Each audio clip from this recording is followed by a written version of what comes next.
महाराष्ट्रात एक असे मंदिर आहे जिथे देवीने स्वतः राक्षसाचा वध करून वास्तव्य केले आणि जिथून छत्रपती शिवाजी महाराजांना स्वराज्याची प्रेरणा मिळाल्याचे मानले जाते.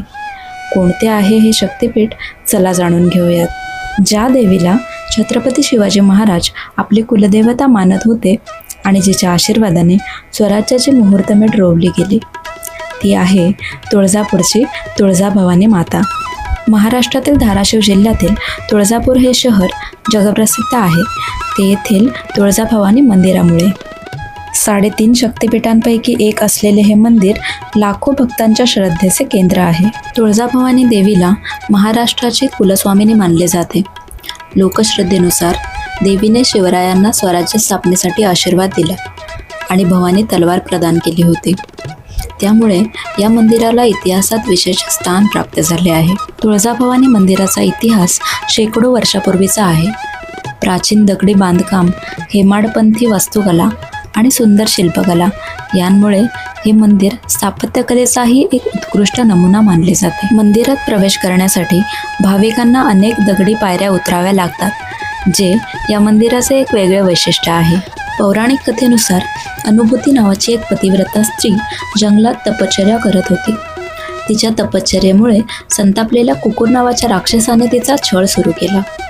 तेव्हा देवी आदिशक्ती तिच्या मदतीला धावून आली आणि त्या राक्षसाचा वध केला. त्यानंतर देवीने याच ठिकाणी वास्तव्य केले आणि पुढे ते तुळजाभवानी म्हणून ओळखली जाऊ लागली. तुळजाभवानी देवी ही छत्रपती शिवाजी महाराजांची कुलदैवता होती. स्वराज्य स्थापनेच्या प्रत्येक महत्त्वाच्या टप्प्यावर शिवराय देवीचे आशीर्वाद घेत असत. त्यामुळे हे मंदिर मराठा इतिहासात अत्यंत महत्त्वाचे स्थान राखते. तुळजाभवानी मंदिराचे सर्वात मोठे वैशिष्ट्य म्हणजे येथे दर्शनासाठी वर नाही तर खाली उतरावे लागते.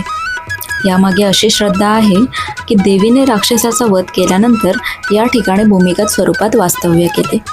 त्यामुळे गर्भगृह जमिनीच्या पातळीपेक्षा खाली आहे. तुळजाभवानी मंदिरात भाविकांची मोठी गर्दी असल्यामुळे अनेक वेळा सर्वांना सभागृहात जाऊन जवळून दर्शन घेणे शक्य होत नाही. अशा वेळी मंदिरात उपलब्ध असलेल्या विशेष ठिकाणावरून जे देवीचे दर्शन घेतले जाते त्याला मुखदर्शन असे म्हणतात. म्हणजेच देवीच्या मूर्तीचे मुख आणि समोरील भाग दुरून पाहून भाविक दर्शन घेतात. ज्येष्ठ नागरिक, कमी वेळ असलेले भाविक किंवा गर्दीच्या काळात येणारे भक्त मुखदर्शनाचा लाभ घेतात. ज्या मातेच्या आशीर्वादाने स्वराज्याची स्वप्ने साकार झाली त्या तुळजाभवानी मातेच्या चरणी नतमस्तक होऊन आजचा प्रवास इथेच संपवतो. पुन्हा भेटू एका नव्या प्रवासात. तोपर्यंत जय भवानी, जय शिवाजी.